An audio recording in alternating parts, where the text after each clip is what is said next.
24 گھنٹے کی زندگی میں بھائیو جھوٹ خاص طور پر زندگی سے ہم نکال دیں، جھوٹ نہ بولیں اور ایک کسی کو دھوکہ نہ دیں۔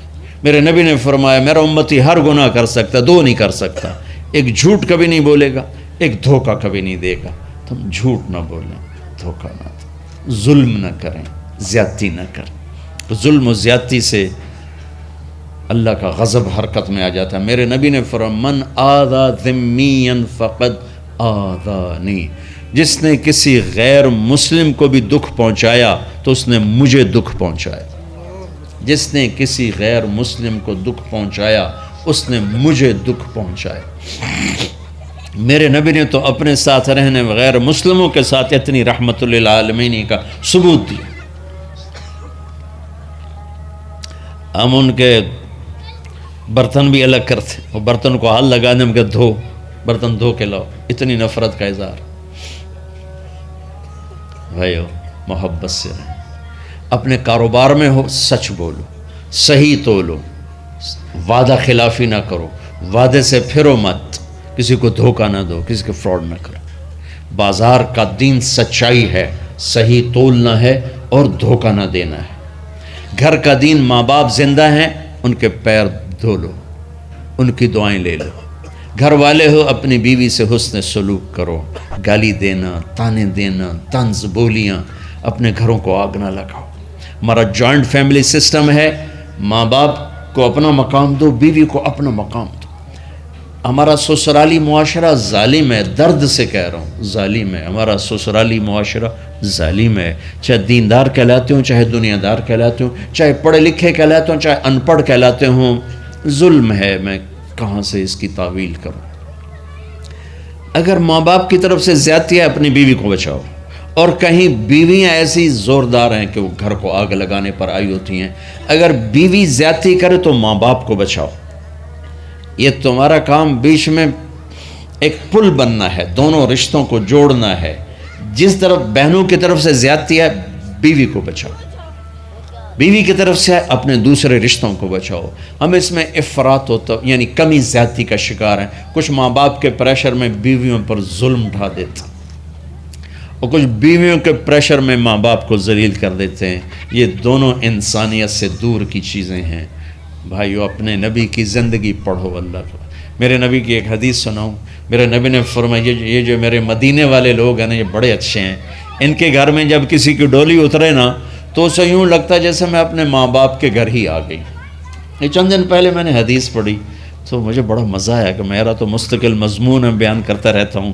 آپ نے فرمایا کہ یہ جو میرے انصار ہیں مدینے والے، ان کے گھر میں کسی کی ڈولی آ جائے تو اسے یوں لگتا ہے جیسے اس کو اپنے ماں باپ اور ساس سسروں میں کوئی فرق ہی نہیں نظر آتا کہ یہ ایسے اچھے اخلاق کے لوگ ہیں۔ چلو اگر یہ نہیں ہو سکتا تو کم از کم یہ نفرت تو نہ ہو، لگائی بجھائی، لڑائی جھگڑے، طلاقوں کی شرح بڑھ چکی ہے صرف زبان کی بدتمیزی پر، صرف زبان کی بدتمیزی پر، صرف زبان کی بدتمیزی پر طلاقوں کی شرح بڑھ چکی۔ بھائیو اپنے اخلاق سے اپنے رشتوں کو جیتو۔ ماں باپ کا دل جیتنا ہے، بہن بھائیوں کا دل جیتنا ہے، اپنی بیوی کا دل جیتنا ہے اچھے اخلاق کے ساتھ۔ بیوی کے ذمہ خاوند کا دل جیتے اچھے اخلاق کے ساتھ، ساس سسر کا دل جیتے اچھے اخلاق کے ساتھ، اپنے بہن بھائیوں کا دل جیتے اچھے اخلاق کے ساتھ۔ میرے رب کی قسم تم چپ رہنا سیکھ لو، عزت تمہارے قدموں میں آ کے گرے گی۔ جواب نہ دو، چپ ہو جاؤ، اللہ عزت تمہارے قدموں پہ لا کے کھڑا کر دے، تمہارے قدموں میں آ کے اللہ عزت کو گرائے گا۔ اولاد کو عزت دو، اولاد کو عزت دو، اولاد کو عزت دو، ان کو ٹائم دو، پھر یہ ساری زندگی تمہارے غلام بنے گے۔ 3 سال کے بچے کو اسکول میں دھکا دے دیا، آیا تو ٹیوشن والے کے پاس بھیج دیا اور خود اپنے مزے کیے، تو یہ اولاد کبھی تمہاری نہیں ہوگی۔ انہیں ٹائم دو اور اولاد کی خواہشات کا خیال کرو، ان پر ایسے ماں باپ ہونے کی ایسی دھونس مت جماؤ۔ آج کل اولاد نافرمان ہے، آدھا قصور ماں باپ کا ہے، آدھا اولاد کا ہے، کہ یہ وہ شفقت اور وہ محبت اور وہ ٹائم نہیں دیتے، اس سے آگے بات خراب ہو جاتی۔ اور ایک بڑا حساس موضوع ہے، رشتے ناتوں میں اولاد کی رعایت کرو، اپنی اولاد کی پسند ناپسند کا خیال کرو، ان پر مسلط مت کرو۔ اولاد سے کہتا ہوں کورٹ کی شادیاں نہ کرو، عشق معشوقی کی شادیاں نہ کرو، یہ 99.9% ناکام ہو جاتی ہیں۔ زندگی اور چیز ہے، عشق معشوقی اور چیز۔ اپنے ماں باپ کی دعائیں برکتیں لے کر شادی کرو۔ لیکن ماں باپ سے کہتا ہوں اگر کہیں بچی کہہ دے میں نے نہیں کرنی یہاں، تو اللہ کے واسطے اس کی رعایت کرو، اس کو گائے بھینس نہ بناؤ کہ جس قلے نال مرضی جا کے بن چھڈو۔ انسان ہے، جانور نہیں ہے، انسان ہے۔ زندگی جس نے گزارنی اس کی رعایت کرو، اس کی رعایت کرو۔ اولاد سے کہتا ہوں ایسے لو میرج اور گرل فرینڈ بوائے فرینڈ ہمارا کلچر نہیں ہے، یہ ہلاکت اور تباہی کا راستہ۔ میں قربان جاؤں میرے نبی کہ صاحبزادی جنت کی عورتوں کی سردار کا رشتہ آسمان پہ طے ہو چکا ہے کہ علی کے ساتھ کیا جائے گا۔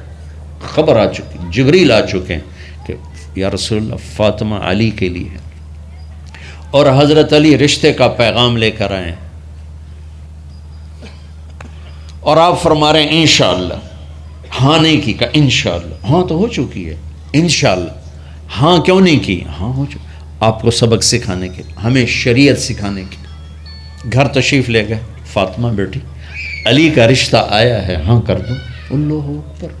جب جبریل آ کے بتا چکے ہیں کہ یہ رشتہ ہو چکا ہے آسمانوں پر، اللہ نے کہہ دیا ہے کہ فاطمہ علی کا کے ہاتھ میں دی جائے گی، پھر یہ کیوں پوچھ رہے ہیں بیٹی علی کا رشتہ آیا ہے، ہاں کر دوں؟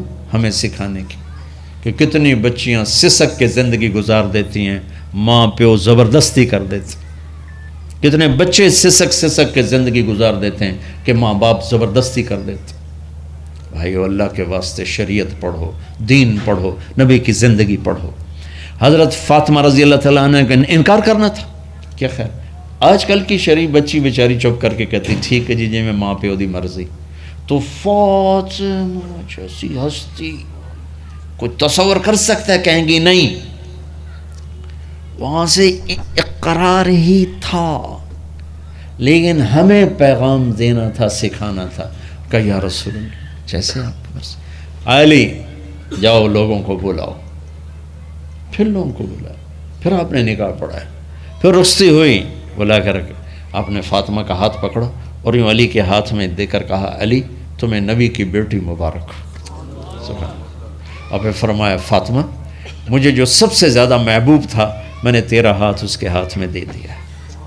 بھائی اللہ کے واسطے اپنی قومی زندگی سے نکلو، رواجی زندگی سے نکلو، پنجاب کی زندگی، پٹھانوں کی زندگی، بلوچوں کی زندگی، سندھیوں کی زندگی، یہ بت ہیں، ان کو توڑ کے نبوت والی زندگی، نبوت والی زندگی، نبوت والی زندگی وہ اختیار کریں گے، ہماری عورتیں بھی سکھی، ہمارے مرد بھی سکھی، ہماری اولاد بھی سکھی۔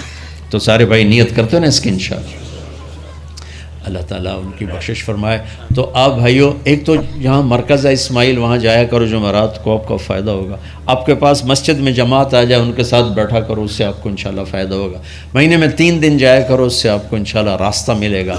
اور دعا سے پہلے اگر کسی سے لڑے ہوئے ہو، مستورات میں کوئی کسی سے لڑی ہوئی ہے یا آپ کسی سے لڑے ہوئے ہو، تو کہ میں ہاتھ جوڑتا ہوں، مر جانے والی جگہ پہ کیا لڑائیاں، معاف کر دو، معاف کر دو، معاف کر دو، اللہ پہ چھوڑ دو۔